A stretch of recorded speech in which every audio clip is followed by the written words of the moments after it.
And I think young people also really look at the landscape of issues very differently. I think they think of, everything from climate change to money in politics to corporate accountability is essentially the same issue, right? It's they have power and we don't like what they're doing with it, so I'm going to exercise my power in a different way.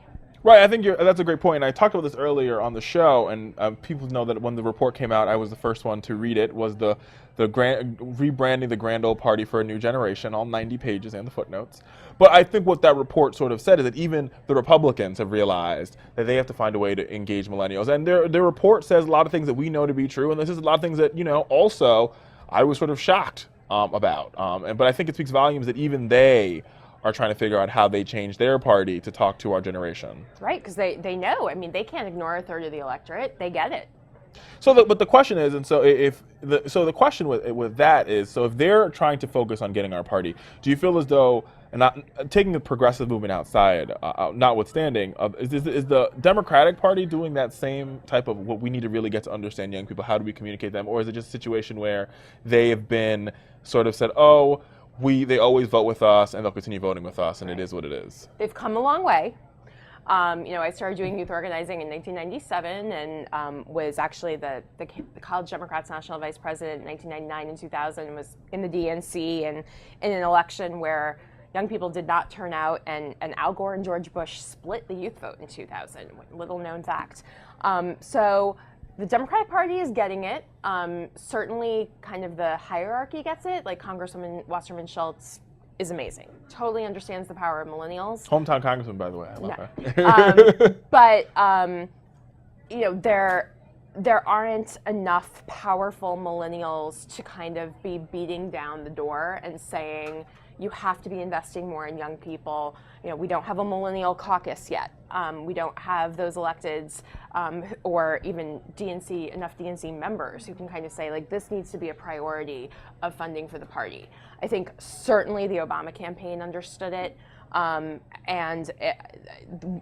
story coming out of the 2012 election that I think was so positive about the youth vote, in 2008 it was, oh, it's a blip, oh, they showed up once, they're not going to do it again, when really this had been building since 2004.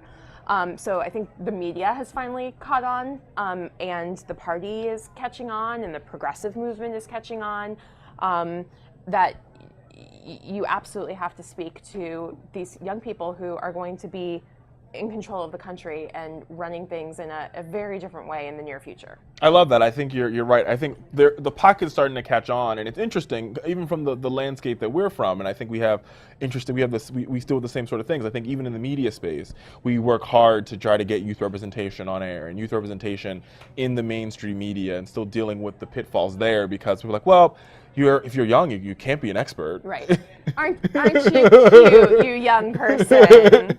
Exactly. And I think that's something that we've got to change and really change. And I think like this conference is how you do that, and training young people and equipping young people with the tools they need to sort of take this world by storm type of thing. And networking them to each other. I mean, right. the relationships that people build today are going to be the same people that they're working with in 20 years. I mean, the number of people who I am still coming into professional circles with, who I met as a college organizer, constantly astounds me. It happened again last night.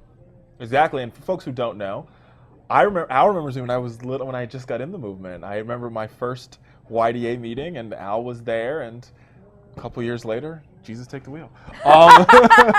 If you feel I knew him when. Hey, Fowler Nation, the best thing you can do to support this channel is by clicking that subscribe button. And I got a secret for you. If we get to 1,500 subscribers, we will drop a special behind the scenes video just for you, Fowler Nation. That's how much I love you.